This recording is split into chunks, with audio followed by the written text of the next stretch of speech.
Now, the two chambers of parliament have maintained hardline stances at the mediation committee convened to seek a middle ground over the division of revenue between the national and the 47 county governments. Representatives from the two houses differed on the allocation to counties, forcing the meeting to adjourn until Wednesday next week. The Senate is insisting on a 335.6 billion shillings allocation to devolved units, while the National Assembly is stuck at 316.5 billion shillings.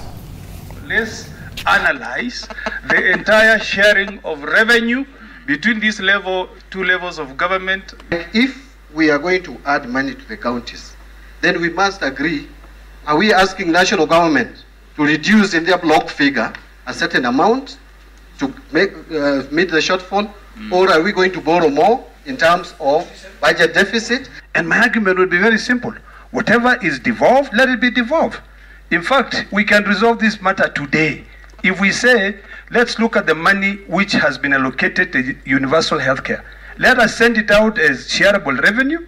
If you want to get money from the national treasury, for the national government, call the accounting officer for the national treasury to come and sit here.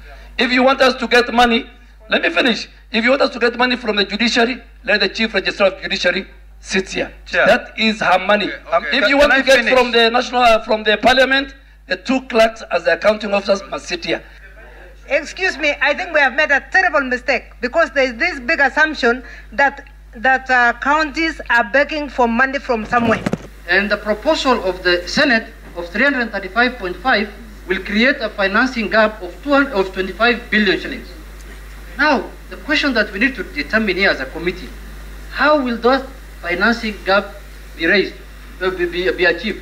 Issues of where, in fact, when you ask where the money we want counties to get is coming from, we can ask where do you think the money national government is asking for is coming from? Because division of revenue is not national government giving counties money. It is parliament deciding what has been raised nationally, what then is given from the big pot, what then goes to national and what goes to counties, and then from there you budget. So if we have to discuss that you need more money at the county, then we must ask ourselves, where are we getting that money from? We are not going to tax Kenyans anymore. They're already overwhelmed. Any increase in expenditure must be met by an increase in revenue or a decrease in expenditure somewhere else. Convince us on that, then we move forward with the mediation. Can we find a better formula of discussing figures as opposed to listening to one another about the fact that this is stuck in stone? Because if it's stuck in stone, this mediation then must end.